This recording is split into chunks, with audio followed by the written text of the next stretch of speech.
10 বছরের ছোট্ট দেহে পুরুষের কামনার হাত বাচ্চাটিকে ভীত করে দিয়েছে। ভয় মিশ্রিত কণ্ঠে সে বলে, আমি বাড়ি যাব। লোকটির মধ্যে সে কথায় কোনো ভাবান্তর দেখা গেল না। সে তার কামনার দৃষ্টিতে বাচ্চাটির দেহখানা দেখছে। অবুঝ শিশুটি হয়তো সেই দৃষ্টির অর্থ বুঝতে পারেনি। পুরুষের চাহিদা বুঝে না, তবে তার ছোট্ট হৃদয় ভয় পাচ্ছে। ইজ্জত কি সে জানে না, তবুও ইজ্জতের ভয় তার মধ্যে দেখা দিচ্ছে। তার নিজের অজান্তে তার মস্তিষ্ক জানান দিচ্ছে, পালাতে হবে, এখান হতে তোমাকে পালাতে হবে। তার চোখগুলো সুযোগ খুঁজছিল, এখান হতে পালানোর সুযোগ খুঁজছে। একটু সুযোগ পেলেই সে তার সদ্ব্যবহার করবে। বাচ্চাটির জন্য সেই সুযোগও আসে। তাকে রক্ষা করতে সেই সময়ে উপস্থিত হয় তার আপা। বাচ্চাটি দৌড়ে তার আপাকে জড়িয়ে ধরে। তারপর বলে, আপা, দুলাভাই আমার গায়ে বাজেভাবে স্পর্শ করে। আমার ভালো লাগে না আপা, ভালো লাগে না আপা। বাচ্চাটির কান্না দেখে তার আপা নিজের স্বামীর দিকে তাকায়। তার স্বামীও তার চোখের দিকে তাকায়। ময়না হাতে রামদা নিয়ে বের হয়। গায়ের শাড়িটি রক্তে পুরোপুরি লাল হয়ে গেছে। এমন রূপে ঘরের দরজা খুলে সে বের হতে আশেপাশের মানুষজন তাকে এভাবে দেখে ভয় পেয়ে যায়। আধা ঘন্টা পূর্বে মোল্লাবাড়ির মধ্য হতে চিৎকার চেঁচামেচির শব্দ শোনা গিয়েছে। সে শুনে মূলত সবাই এখানে এসেছে। এক প্রতিবেশী হতে অন্য প্রতিবেশীর কানে কথাটি দ্রুত ছড়িয়ে যায়, যার ফলে সবাই একে একে এসে এখানে ভিড় জমিয়েছে। সবাই বেশ কিছুক্ষণ ধরে দরজায় কড়া নাড়াচ্ছিল, কিন্তু কেউ দরজা খুলেনি। তবে ভেতর হতে কিছু কাটার শব্দ পাওয়া আসছিল, যার ফলে সবাই দরজা ভাঙার সিদ্ধান্ত নিয়েছিল। কিন্তু দরজা ভাঙার পূর্বেই ময়না দরজা খুলে এমন রূপে বের হয়। ময়না সবার দিকে শান্ত চোখে তাকিয়ে আছে। কয়েকজন কৌতূহলী হয়ে ঘরের ভেতর কি হয়েছে সেটা দেখার জন্য উঁকি দেয়। ভেতরের পরিস্থিতিতে দেখে আটকে ওঠে। ভেতরে যা রয়েছে সেটা দেখলে যে কারো আত্মা শুকিয়ে যাবে। ভেতরে ময়নার মানুষের মৃতদেহ টুকরো টুকরো করে ছড়িয়ে ছিটিয়ে রেখেছে। গ্রামের মানুষ পুরো হতবাক। তারা এত বড় ঘটনার সাক্ষী হবে সেটা স্বপ্নেও ভাবেনি। তারা ভেবেছিল হয়তো ঝগড়া হচ্ছে, মূলত প্রতিবেশী হিসেবে ঝগড়ার মজা নিতে আসছিল সেই কয়েক ঘন্টা পূর্বে। কিন্তু মাঝে মাঝে চিৎকার ছাড়া কিছু শুনতে পাচ্ছিল না। তাই বিষয়টা গরমিল লাগায় আস্তে আস্তে আশেপাশের প্রতিবেশীকে ডাকে। তারপর কাটাকাটির শব্দ পেয়ে ভেবেছিল ঘটনা সত্যিই গরমিল। তাই ধীরে ধীরে গ্রামের প্রায় লোককে ডেকে তুলে। তারা ভেবেছিল কামেশ মোল্লা হয়তো তার মেয়ে ময়নাকে মারধর করছে, যা প্রায় সময়ই ঘটে থাকে। কিন্তু ময়না যে কাউকে নৃশংসভাবে খুন করবে সেটা তারা স্বপ্নেও ভাবেনি। থানার ওসি আবির মাহমুদের সামনে বসা ময়না। আবির মাহমুদ রক্তাক্ত ময়নাকে খুব গভীরভাবে দেখে। তাকে বোঝার ব্যর্থ চেষ্টা করে। ময়নাকে ভালোভাবে দেখে নিয়ে আবির মাহমুদ বলে, কে তুমি? ময়না জবাব দেয়। আবির মাহমুদ পুনরায় বলে, কোনো স্বাভাবিক নারী এভাবে কাউকে খুন করতে পারে? আমার এখনো বিশ্বাস হচ্ছে না। দুজন মানুষকে পুরো 300 টুকরো করেছো, কিভাবে সম্ভব? ময়না চোখ তুলে আবির মাহমুদকে একবার দেখে নেয়। এরপর একদম শান্ত গলায় বলে, এ আমি সেই আমি নই, এ আমি অন্য আমি। আবির মাহমুদ বেশ মনোযোগ দিয়ে ময়নার কথাটি শুনল, বেশ গভীরভাবে ভাবার চেষ্টা করল। সেই সময়ে ময়না পুনরায় বলে, পাপে পাপক্ষয়। এটা বলে ময়না জ্ঞান হারায়, বসা হতে মাটিতে লুটিয়ে পড়ে। আবির তাড়াতাড়ি একজন মহিলা অফিসারকে ডাকে, ময়নাকে নিয়ে যেতে বলে। ইতিমধ্যে ময়নার মা পারুল বেগম এবং আপা লাবণ্য এসে থানায় উপস্থিত হয়। তাদের জিজ্ঞাসাবাদ করে আবির জানতে পারে তারা পারুল বেগমের বাপের বাড়ি গিয়েছিল। দীর্ঘদিন হয়ে গেছে লাবণ্যের সন্তান হয় না, সেই জন্য সেখানকার এক কবিরাজকে দেখাবে বলে নিয়ে গিয়েছিল। আবির তাদের জানিয়ে দেয় ময়না তার বাবা কাসেম মোল্লা এবং দুলাভাই রাজীব খানকে হত্যা করেছে। কতটা নৃশংসভাবে হত্যা করেছে সেটার বর্ণনা দেয় আবির। পারুল এবং লাবণ্য এসব শুনে হতভম্ব হয়ে যায়। আবির তাদের বেশ কঠিন গলায় বলে, কি চলছে আপনাদের পরিবারের মধ্যে? পারুল বেগম জবাব দেয় না। লাবণ্য আমতা আমতা করে বলে, কি চলবে? সেটাই, যার জন্য আপনার বোন এত নৃশংসভাবে আপনার বাবা এবং স্বামীকে হত্যা করেছে। পারুল এবং লাবণ্য জানায় তারা কিচ্ছু জানে না। ময়না এটা করতে পারে সেটা তারা কল্পনায়ও ভাবতে পারেনি। আবির সন্ধিহান দৃষ্টিতে পারুল এবং লাবণ্যের দিকে তাকায়। তারা যে কিছু গোপন করেছে সেটা স্পষ্ট। লাবণ্য এবং পারুল জ্ঞানহীন ময়নার কাছে আসে। তাকে বিস্ময়ের দৃষ্টিতে দেখতে থাকে, শুধু দেখতেই থাকে। আবির মাহমুদ গ্রামের লোকজনের কাছে জিজ্ঞাসাবাদ করে জানতে পারে কাশেম মোল্লা প্রায় ময়নাকে মারধর করত। তাছাড়া তাদের ঘরে অশান্তি সেই বহু বছর ধরে। কাশেম মোল্লার কারণে অকারণে স্ত্রী সন্তানকে মারধর করত। প্রতিবেশীরা তাদের কান্নার শব্দ শুনে এগিয়ে আসলে কাশেম মোল্লা তাদের শাসাতো। এটা তাদের পারিবারিক বিষয়, তাই কেউ যেন নাক না গলায়। তারপর হতে কাশেম মোল্লা দরজা বন্ধ করে মারধর করত। প্রতিবেশীরা এগিয়ে আসতে চাইলেও পারত না। যে এগিয়ে আসতো কাশেম মোল্লা তার সাথেই ঝগড়া শুরু করত, যেটা গালাগালি হতে মারামারি পর্যায়ে চলে যেত। তাই সহজে কেউ তাদের ঝগড়া থামাতে আসতো না। সেজন্য সেদিন রাতে চিৎকারের শব্দ পেয়েও কেউ ঘরে ঢোকেনি। তবে হ্যাঁ, পুরুষের চিৎকার শুনে অবাক হয়েছিল, কিন্তু তেমন কিছু ভাবেনি। তবে কাটাকাটির শব্দ পেয়ে বিষয়টা গরমিল লাগায় জনে জনে সবাইকে ডেকে পাঠিয়েছে। আবির লোকজনকে জিজ্ঞেস করে, আরো অনেক তথ্য পায়। সেই সব তথ্য একত্র করে সে থানায় আসে। এসে মহিলা অফিসার শ্রেয়াকে জিজ্ঞেস করে, ময়নার জ্ঞান ফিরেছে? হ্যাঁ, শ্রেয়া জবাব দেয়। আবির যা জানতে পেরেছে সবটা শ্রেয়াকে জানায়। শ্রেয়া বলে, আমাদের এত তথ্য জেনে কি লাভ?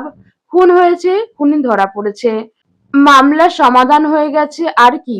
আবির এটা শুনে ম্লান হাসে, তারপর বলে, শুধু অপরাধীকে ধরাটা আমাদের কাজ নয় শ্রেয়া, আমাদের অপরাধীর অপরাধ করার কারণটাও জানতে হবে। অপরাধী কোন পরিস্থিতিতে এমন কাণ্ড ঘটিয়েছে সেটা জানা জরুরি। এক্ষেত্রে জানাটা জরুরি যেখানে মেয়েটা এত নৃশংসভাবে খুন করেছে, যা দেখে স্পষ্ট এ মেয়ে নয়, এক ডাইনি। আবির এবার শব্দ করে হাসে, তারপর বলে, আজ তুমি যাকে ডাইনি বলছো সে মেয়েটাই একটা সময় খুবই শান্ত একজন মেয়ে ছিল। কি? হ্যাঁ, সেজন্যই আমাদের জানতে হবে শান্তশিষ্ট নরম মেয়েটা কিভাবে এতটা নৃশংস হয়ে উঠলো। সেই গল্পটা আমাদের জানতে হবে। তাছাড়া আমরা যদি অপরাধীকে অপরাধের কারণ না জানি, তবে মানুষ কোনো পরিস্থিতিতে কিভাবে বদলে যায়, কতটা বদলায় একজন মানুষের জীবন, কেমন তার বেড়ে ওঠা কেমন, সেসব বুঝবো কিভাবে? আবির থেমে যায়, পরক্ষণে বলে, এক জীবনে মানুষ চেনা বড্ড কঠিন। তাই সকলের জীবনে ঘটনা দিয়ে আমাদের শিক্ষা নেওয়া উচিত। জীবনের শিক্ষা যাতে আমরা কিছুটা হলেও মানুষ চিনতে পারি। শ্রেয়া মাথা নাড়ায়। আবির ময়নার কাছে যাবার জন্য পা বাড়ায়। শ্রেয়াও পিছন পিছন আসে। আবির যেতে যেতে শ্রেয়াকে পুলিশদের দায়িত্ব সম্পর্কে জ্ঞান দেয়, যেগুলো শুনে শ্রেয়া বুঝতে পারে সে ভুল একটি প্রশ্ন করেছে আবিরকে, যার জন্য এখন তাকে এত জ্ঞান শুনতে হচ্ছে। আবির এবং শ্রেয়া ময়নার সামনে বসে আছে। ময়নাকে গোসল করিয়ে নতুন জামা কাপড় পরিয়ে দেওয়া হয়েছে। এখন ময়নার মুখশ্রী আবির এবং শ্রেয়ার কাছে স্পষ্ট। শ্যামলা গড়নের এক মায়াবী শান্ত স্নিগ্ধ মুখশ্রী দেখে তারা কিছুটা হতভম্ব হয় বলা যায়। এমন মুখশ্রী দেখে যে কেউ বলবে যে এই মেয়ে নিষ্পাপ, এর দ্বারা কারো কোনো ক্ষতি হতেই পারে না। তারা একের পর এক প্রশ্ন করে যাচ্ছে ময়নাকে। ময়না জবাব না দিয়ে তাদের দিকে শান্ত চোখে তাকিয়ে আছে। শ্রেয়া তাতে অবশ্য বিরক্ত হলো, রেগে গিয়ে ময়নার গালে থাপ্পড় বসিয়ে দেয়। ময়না মুচকি হাসে। কেউ থাপ্পড় খেয়ে হাসছে এটা দেখে শ্রেয়া কিছুটা অবাক হয়। আবির হয় না, কারণ সে এসব বুঝে। অভিজ্ঞতা কম হলো না। শ্রেয়া অবাক হচ্ছে কারণ সে সদ্য এই চাকরিতে জয়েন করেছে, তাই নতুন বলা যায় এসব বিষয়ে। ময়না মুখে হাসি ধরে রেখে বলে, মৃত একটি শরীরকে আঘাত করলে বুঝি তার ব্যথা অনুভব হবে? শ্রেয়ার বিস্ময় বেড়ে যায়। ময়না একটু থেমে পুনরায় বলে, এই দুনিয়ায় মানুষ পরিবর্তন হওয়ার কারণ আমরা খুঁজে বেড়াই, কেন জানেন? কেন? আবির ঠান্ডা মাথায় প্রশ্ন করে। ময়না বলে, কারণ আমরা মানতে পারি না তার পরিবর্তন আমাদের জন্যই হয়েছে। 10 বছরের বাচ্চা ময়নার কথা তার আপা বিশ্বাস করেনি। ময়না বারবার বলছে দুলাভাই তাকে স্পর্শ করেছে, সেটা তার ভালো লাগে না। লাবণ্য তার জবাবে বলছে তোমার দুলাভাই তোমাকে অনেক ভালোবাসে, তাই আদর করে ছুঁয়ে দেয়। ময়না সেদিনে নানাভাবে লাবণ্যকে বোঝানোর চেষ্টা করছে তার এসব ছোঁয়া ভালো লাগে না, ভয় হয়, বুকের ভেতরটা কেমন করে, কিন্তু লাবণ্য এসবে তেমন মাথা ঘামালো না। যার ফলে ময়না সিদ্ধান্ত নেয় সে আর আপার বাড়ি আসবে না। বাড়িতে এসে ময়না মাকে জড়িয়ে ধরে। পারুল বেগম মেয়ের কপালে চুমু খায়, তারপর বলে কয়েকটা দিন আপার বাড়ি বেড়ানোর কথা ছিল না, তা এত তাড়াতাড়ি চলে আসলি? ময়না জবাবে দুলাভাইয়ের বিষয়টা বলতে চায়। তখনই তার দাদি মনোরমা বেগম আসে। তিনি বলেন, বৌমা পানি চেয়েছি সেই কখন, দিবা কবে? আম্মা দিচ্ছি। এটা বলে পারুল বেগম পানি নিয়ে আসতে যায়। পারুল পানি নিয়ে এসে তার শাশুড়িকে দিতে তখন ঘরে পারুলের স্বামী কাসেম আসে। যেটা দেখে মনোরমা বেগম পানির গ্লাস ফেলে দেয়, তারপর বলে 3 ঘন্টা ধরে পানি চাইলাম, এখন পানি দিলা তাও ময়লাযুক্ত। পরক্ষণে নেকা কান্না কেঁদে বলে, দুনিয়া থেকে আমাকে উঠিয়ে নেয় না আল্লাহ, এই দিন দেখানোর জন্য আল্লাহ আমাকে বাঁচিয়ে রেখেছে, আজ তৃষ্ণা মেটানোর জন্য পানিও পাই না। এটা শুনে কাশেম মোল্লা কোনো বাদ বিচার না করেই পারুল বেগমকে একটি লাথি বসিয়ে দেয়। তারপর বলে, তোর এত বড় সাহস, আমার আম্মা পানি চাইছে, সেটা 3 ঘন্টা পর দিয়েছিস, আবার পানিতে ময়লা মিশিয়ে দিয়েছিস। এটা বলে কাশেম মোল্লা হাত পা দিয়ে যেভাবে পারছে পারুলকে আঘাত করে যাচ্ছে। মনোরমা বেগম বলে, ছাড় বাপ ছাড়, বুড়ির খেয়াল রাখার কি দরকার?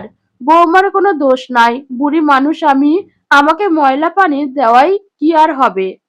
ময়না এসব দেখে কান্না করে দেয়। সে মামা বলে কান্না করছে। কাশেম মোল্লা পারুলের চুলের মুঠি ধরে বলে, তোকে খাওয়াই কি চেহারা দেখানোর জন্য? তুই আমার আম্মার যত্ন নিতে পারবি না? তয় তোরে আমি এই ঘরে কেন রাখবো? ময়না কান্না করে যাচ্ছে। পারুল কোনোমতে বলে পানিতে কোনো ময়লা ছিল না, আর মাত্র 10 মিনিট আগে সে পানি চেয়েছে। হয় হয়, আমি মিথ্যাবাদী, আমারই দোষ। আমি কেন তোমার কাছে পানি চাইলাম? মনোরমা বেগমের আহাজারি দেখে কাশেম মোল্লার মারের পরিমাণ বেড়ে গেল। মারছে আর বলছে, তুই আমার আম্মার নামে মিথ্যে অপবাদ দিস? তোর এত সাহস? ময়নার কাছে এটা নতুন কিছু নয়, প্রায় দিন এমন ঘটনা ঘটে তার বাড়িতে, তাই কান্না করা ছাড়া তার আর কোনো উপায় নাই। আবির মাহমুদ বলে, সামান্য কারণে তোমার বাবা তোমার মাকে এভাবে মারতো? শিয়া বলে ওঠে, তুমি তাদের কিছু বলতে না, বোঝানোর চেষ্টা করনি কখনো? ময়না উপহাস করে হাসে, তারপর বলে, গ্রামে এসব স্বাভাবিক বিষয়, মানে খুব স্বাভাবিক ঘটনা, নিত্যদিনের ঘটনা। আমি এই ঘটনাটি এজন্য বললাম যাতে আপনারা বুঝতে পারেন আমি কোন পরিবেশে বড় হয়েছি। ময়নার এমন কথা শুনে আবির আর শিয়া একে অপরের দিকে তাকায়। তারপর বলে, সব পরিবারের শাশুড়িরা এভাবে মিথ্যা বলে ছেলেদের কান ভাঙায়? বউদের এভাবে মারধর করা হয়? না, সবাই বউদের উপর অত্যাচার করে এমন নয়, এখানে পুরুষ মানুষটি যার পক্ষে রাজত্ব তার পক্ষে, মানে? আবির বুঝতে পারে না। ময়না বলে, যার স্বামী মা ভক্ত তার মা তার স্ত্রীকে এভাবে অত্যাচার করিয়ে মজা পায়, আর যার স্বামী স্ত্রী ভক্ত সে শ্বশুর শাশুড়িকে না খাইয়ে মারে। গ্রামে দুটোই দেখা যায়, তবে আমাদের বিষয়টি হলো শাশুড়ির রাজত্ব। আমার বাবা প্রথমত মা ভক্ত, দ্বিতীয়ত নেশায় আসক্ত, তাই আমার জন্ম হতে মায়ের উপর অত্যাচার নির্যাতন দেখে বড় হয়েছি। এটা আমাদের কাছে পান্তা ভাত। এসব পরিবারে আমাদের শেখানোই হয় কান্না করা, সকল অত্যাচার মুখ বুঝে মেনে নেওয়া, মেয়ে মানুষের প্রতিবাদ করতে নেই, তবে তার সম্মান যায়। সব পরিবার এমন?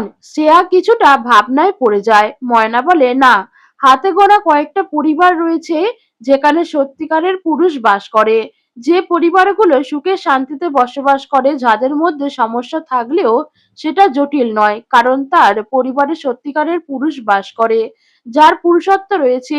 সত্যিকারের পুরুষ? পুরুষত্ব বলতে কাকে বুঝিয়েছো? আবিরের প্রশ্নটি শুনে ময়না কিছুক্ষণ চুপ থাকে, তারপর বলে, সেই পুরুষ যে না মা ভক্ত না স্ত্রী ভক্ত, যে নিজের বিবেক দিয়ে চিন্তা করে তারপর সমাধান করে, যে বউয়ের সামনে স্ত্রীকে মৃদু শাসন করে তারপর আড়ালে মা এবং স্ত্রী দুজনকে বুঝায়। স্ত্রীর আড়ালে যে পুরুষের সামনে তার মা স্ত্রীর দোষ বললে সে তার মাকে বোঝায় এটা ঠিক নয়, অন্যদিকে স্ত্রী মায়ের নিন্দা করলে তাকে শাসন করে যাতে পরবর্তীতে সে এমন না করে। আমি সেই পুরুষকে বুঝিয়েছি যার মাধ্যমে সংসারের শাশুড়ি বৌমার মধ্যে মনোমালিন্য থাকলেও তার স্থায়িত্ব বেশি দিন হয় না। একটু থেমে ময়না পুনরায় বলে, আপনার জীবনে আপনার মা এবং স্ত্রী দুজনেই গুরুত্বপূর্ণ, তাই আপনাকে দুজনকে ব্যালেন্স করে চলতে হবে। তাদের মধ্যে ঝামেলার সৃষ্টি না হয় সেটা দেখার দায়িত্ব আপনার, কারণ দুজনে আপনার সবচেয়ে আপন মানুষ। একজনকে অগ্রাহ্য করে অন্যজনকে গুরুত্ব দেওয়া আপনার উচিত নয়। এটা আপনাকেই বুঝতে হবে, যেটা আমার বাবা কখনো বুঝেনি। ময়রার এই কথাটি শুনে সে আর তার পরিবারের কথা ভাবে।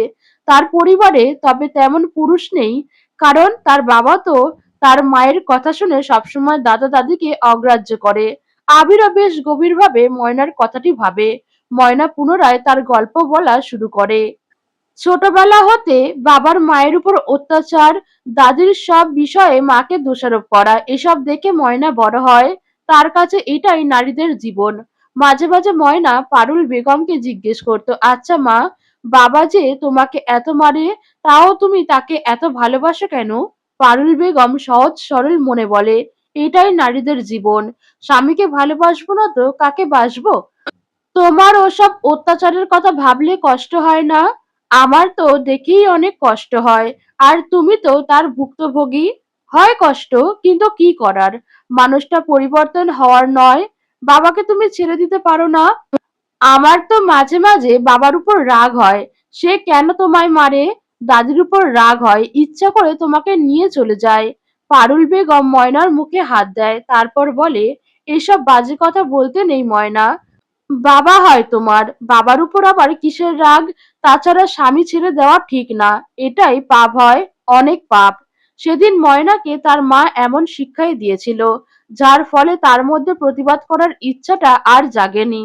রাগ হয়, কষ্ট হয়, তবুও চুপ থাকে, কারণ তাকে শেখানো হয়েছে এটাই জীবন। গ্রামের লোকজন একটি কথা সবসময় বলে, তা হলো যতই মাইয়া মানুষ পড়ালেখা করুক, যাই করুক, সেই তো পরের ঘরের গিয়ে উনুন জ্বালাতে হবে, স্বামীর সেবা করতে হবে, এটাই তো মাইয়া মানুষের জীবন। ময়নাও মেনে নিয়েছে এটাই জীবন। তখন তার হৃদয় তাকে এই প্রশ্ন করেনি, মেয়ে বলেই কি সব মেনে নিতে হবে? আল্লাহ মেয়েদের নরম ভাবে বানিয়েছে বলে কি তার নিজস্ব কোনো ইচ্ছা নাই? তখন তার হৃদয় তাকে এমন কথা বলেনি। তখন তার হৃদয় তাকে বলেছে সে নারী, নরম কোমল হৃদয়ের নারী, যার একটা সময় বিয়ে হবে, স্বামীর কথা মেনে চলতে হবে। নারীদের গায়ে কলঙ্ক লাগা মানে বিশাল অপরাধ। কলঙ্কিনী হওয়ার চেয়ে জীবন বিসর্জন করা ভালো। কলঙ্কের দাগ শরীরে বহন করার চেয়ে নীরবে অন্যায় মেনে নেওয়া উত্তম। ময়নার 15 বছর বয়সে সে এই কথাটি জেনেছে। বয়স 15, সেদিন বাড়িতে কেউ ছিল না। বাবা মা একটি কাজে গিয়েছিল। ময়না ঘরের মধ্যে বসে বই পড়ছিল। সেই সময়ে দরজায় কড়া নাড়ার আওয়াজ পেয়ে ময়না ভাবে বাবা মা বোধহয় ফিরে এসেছে। ময়না দরজা খুলে দেয়, কিন্তু দরজার সামনে বাবা মা নয়, বরং তার দুলাভাই দাঁড়িয়ে আছে। সে ময়নাকে দেখে মিষ্টি এক হাসি দিয়ে বলে, কি রে ময়না, আমাদের বাড়ি একদম যাস না বললেই চলে, আপাকে দেখতে মন চায় না? ময়না জবাব দেয় না। দুলাভাই জবাব না পেয়ে বলে, আম্মা আব্বা কোথায়? নেই, তারা একটু কাজে গিয়েছে। তার মানে বাড়িতে তুই এখন একা? দুলাভাইয়ের এমন প্রশ্নে ময়না চমকে ওঠে। সে তার দুলাভাইকে পরে আসতে বলে দরজা বন্ধ করে নেয়। তখন দুলাভাই হাত দিয়ে বাধা দেয়। ময়না ভীষণ ভয় পায়। সে বলে, কি হলো? কি হয়েছে সেটা তো তুই বলবি। আমাকে তাড়িয়ে দরজা বন্ধ করছিস কেন? ঘরে কি আছে? ময়না বুঝতে পারে না এই কথার অর্থ। তাকে অবাক করে দিয়ে দুলাভাই বলে, প্রেমিক জুটিয়েছিস, ঘর ফাঁকা পেয়ে তাকে নিয়ে এসেছিস? ময়না অবুঝ নয়। বয়স তার মেলা হয়েছে। 10 বছর জীবনে দুলাভাইয়ের স্পর্শ আর এখনকার কথার অর্থ দুটোই সে বুঝতে পারছে। ময়নার বুকের ভেতরটা কেমন করে ওঠে। অজানা ভয়ে তার বুক কাঁপছে। মনে অনেক সাহস জমিয়ে ময়না বলে, ঘরে কেউ নেই, আপনি যান। ময়নার দুলাভাই তার কথা শুনেনি। সে ঘরের ভেতরে প্রবেশ করে। ঘরে গিয়ে বলে, কেউ থাকুক বা না থাকুক, তাতে আমি দরজার সামনে দিয়ে ফেরত যাব কেন? ময়না ভয়ে আড়ষ্ট হয়ে দাঁড়িয়ে আছে। তার দুলাভাই একবার চোখ দিয়ে তাকে উপর থেকে নিচ অব্দি দেখে নেয়। দুলাভাইয়ের নোংরা দৃষ্টি ময়না বুঝতে পারে। সে ঘর থেকে বেরিয়ে যাওয়ার সিদ্ধান্ত নেয়। বেরিয়ে যেতে নিতে তার দুলাভাই এসে তার সামনে দাঁড়ায়। তারপর এক শয়তানি হাসি দিয়ে দরজা বন্ধ করে দেয়। ময়না ভয়ে কেঁপে ওঠে। সে বলে, দরজা বন্ধ করছেন কেন দুলাভাই? ময়নার কথা শুনে তার দুলাভাই তার দিকে তাকায়। তারপর কোনো কথা নেই, ময়নাকে দেয় এক ধাক্কা। ময়না নিচে পড়ে যায়। ময়না অজানা আতঙ্কে চিৎকার করে উঠতে যাবে, সেই সময় তার দুলাভাই তার মুখ চেপে ধরে। ময়নার গায়ে জড়ানো ওড়না টেনে খুলে তার মুখে ঢুকিয়ে দেয়। তারপর বলে, একদম চিৎকার করবি না, তাহলে সম্মান তোর যাবে, সাথে তোর আপার ঘর ভাঙবে। ময়না হাত দিয়ে দুলাভাইকে ধাক্কা মেরে সরাতে যায়, কিন্তু পারে না। শক্ত পুরুষালী শক্তির সাথে সে পেরে উঠছে না। দুলাভাই ময়নাকে দুটো থাপ্পড় মেরে বলে, ছোটবেলা হতে চোখে চোখে রাখলাম পাখি, এখন অন্য কেউ খেয়ে যাবে? তা তো হবে না। এটা বলে নৃশংসভাবে ঝাঁপিয়ে পড়ে। সেদিন সেই মুহূর্ত হতে ময়নার জীবন শেষ হওয়া শুরু করে। আবির এবং শিয়া কেঁপে ওঠে। ময়নার কণ্ঠে এমন নৃশংস ঘটনা শুনে আবির নিজেকে সামলে বলে, তারপর কি হয়েছে? তোমরা পুলিশে কমপ্লেন করনি? ময়না এটা শুনে শব্দ করে হেসে দেয়। শ্রেয়া এবং আবির চমকায়। ময়না হাসি থামিয়ে বলে, আমি এমন এক পরিবারে বড় হয়েছি যেখানে ইজ্জতের চেয়ে মান বড়। একটু থেমে পরক্ষণে ময়না বলে, এমন অনেক পরিবার এই বাংলার আনাচে কানাচে লুকিয়ে রয়েছে, যাদের কাছে মেয়ে ধর্ষিতা এটা বিচার চাওয়া মানে লোক জানাজানি হওয়া, আর লোকে সব জানলে মেয়েটার মান যাবে, তাই মান বাঁচাতে চুপ থাকি। তাই বলে অন্যায় যে করল তার শাস্তি দিবে না? সে আর এমন কথায় ময়না তার দিকে অদ্ভুতভাবে তাকায়। তারপর বলে, আচ্ছা আপনি বলুন তো, আপনি যদি ধর্ষিতা হতেন তবে কি পারতেন এই সমাজে সেটা স্বীকার করতে? সে আর চুপ করে যায়। ময়না মুচকি হেসে বলে, পারতেন না, কারণ যতই আধুনিকভাবে বড় হন না কেন, তখন আপনি এবং আপনার পরিবার ঘটনা আড়াল করার চেষ্টাই করতেন। এটাই সবাই করে, আমার পরিবারও করেছে। তাছাড়া যেখানে অপরাধী আমার আপার স্বামী, সেখানে চুপ থাকাটা তাদের জন্য অতীব জরুরি হয়ে উঠেছিল। ময়নার বাবা-মা বাড়ি এসে দরজা খোলা দেখে ঢুকে পড়ে। মেঝেতে রক্তের ছাপ দেখে তারা কিছুটা ভয় পায়। পারুল বেগম আরো ভয় পায় যখন দেখে ময়না এক কোণায় গুটিসুটি মেরে বসে আছে। পারুল বেগম তার কাছে যায়। ময়না তার সাথে ঘটে যাওয়া ঘটনা বলতে গিয়ে মাকে জড়িয়ে ধরে কান্না করে দেয়। সবটা কাসেম মোল্লাও শোনে। ময়না ভেবেছিল তার মা পারুল বেগমের মতো তার বাবাও তাকে সান্ত্বনা দিবে, কিন্তু তার ধারণা ভুল প্রমাণ করে কাশেম মোল্লা পারুল বেগমের চুলের মুঠি ধরে দাঁড় করায়। তারপর গালে একটা থাপ্পড় বসিয়ে দেয়। পারুল বেগম গালে হাত দিয়ে হতভম্ব হয়ে দাঁড়িয়ে আছে। কাশেম মোল্লা বলে, তুই থাকতে তোর মেয়ের এত অধঃপতন কিভাবে হলো? নিজের আপার স্বামীকে পাগল বানায়, এত সাহসও পায় কোথায়? ময়না এবং পারুল বেগম দুজনে অবাক হয়। ময়না ভাঙা গলায় বলে, আমি দুলাভাইকে পাগল বানিয়েছি? তুই কোনো কিছু ইশারা না করলে সে তোর কাছে আসবে কেন?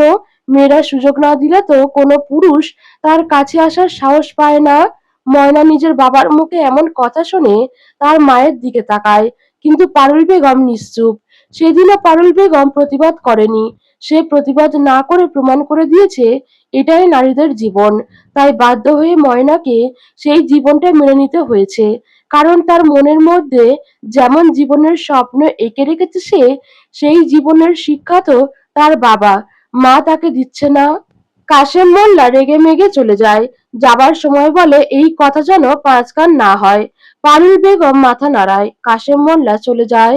পারুল বেগম ময়নাকে জড়িয়ে ধরে। তারপর বলে, বাবার কথায় কিছু মনে করিস না, বাবা তো এমনই।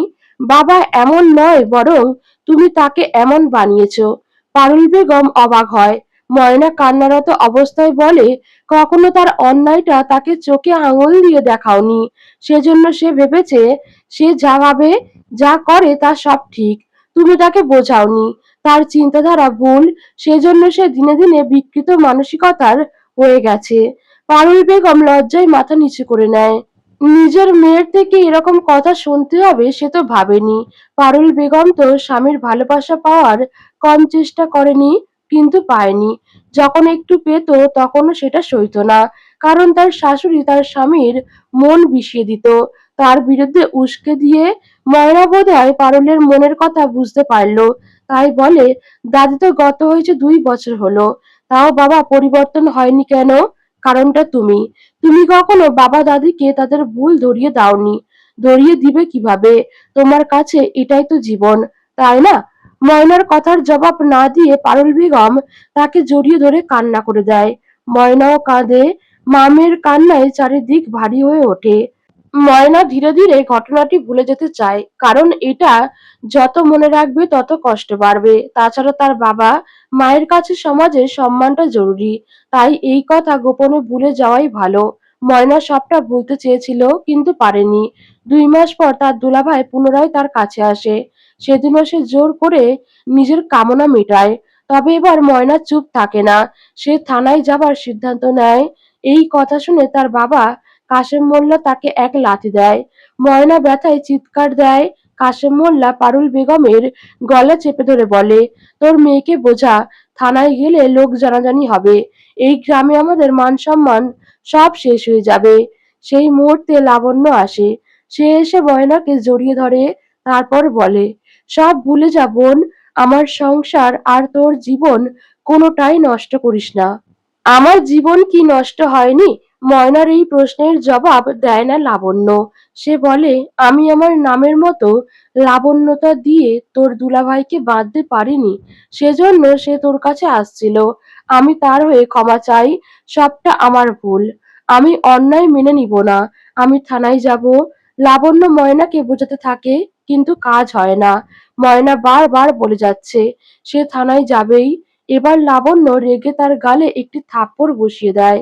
তারপর বলে, তুই আমার জীবনটা নষ্ট করার জন্য উঠে পড়ে লেগেছিস, তাই না?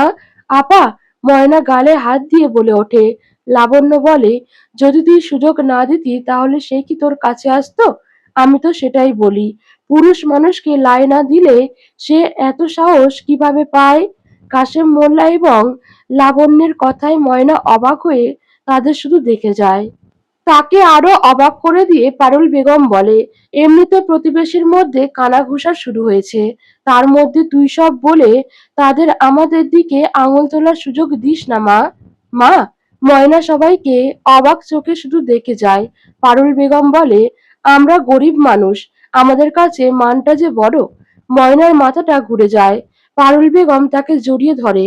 লাবণ্য তার বাবার উদ্দেশ্যে বলে, বাবা, আপনি ময়নার বিয়ে ঠিক করুন। সমাজের সম্মানটা ধরে রাখার জন্য তো এটা করতেই হবে। কাশেম মোল্লা সায় জানিয়ে চলে যায়। পারুল এবং লাবণ্য ময়নাকে সম্মানের বাণী শেখাচ্ছে। সেই সাথে নারী জীবন কেমন, লাবণ্যের স্বামীর কথা সবাই জানলে তাকে কেউ দোষ দিবে না, দোষটা ময়নাকে দিবে। অন্যদিকে লাবণ্যকেও তার স্বামী ছেড়ে দিবে, তখন তার জীবনটাও শেষ হয়ে যাবে। ময়না শুধু শান্ত গলায় বলে, স্বামী তালাক দিবে তাতে এত ভয়? আচ্ছা, স্বামী তালাক দিলে কি এমন হবে? স্বামীর তালাক দেওয়া নারীকে এই সমাজ সহজে মেনে নেয় না, তার মান সম্মান বলে কিচ্ছু থাকে না। পারুল বেগমের এমন কথায় ময়না তার দিকে শুধু তাকিয়ে থাকে। ময়না আর থানায় যায় না। যতই হোক সেও নারী, তারও সম্মান হারানোর ভয় রয়েছে। লোকজনের কথার তীর সেও সহ্য করতে পারবে না। তাছাড়া সেও তো এই পরিবারেই বড় হয়েছে, সেখানে নারী জীবন মেনে এবং মানিয়ে নাও শব্দ সীমাবদ্ধ।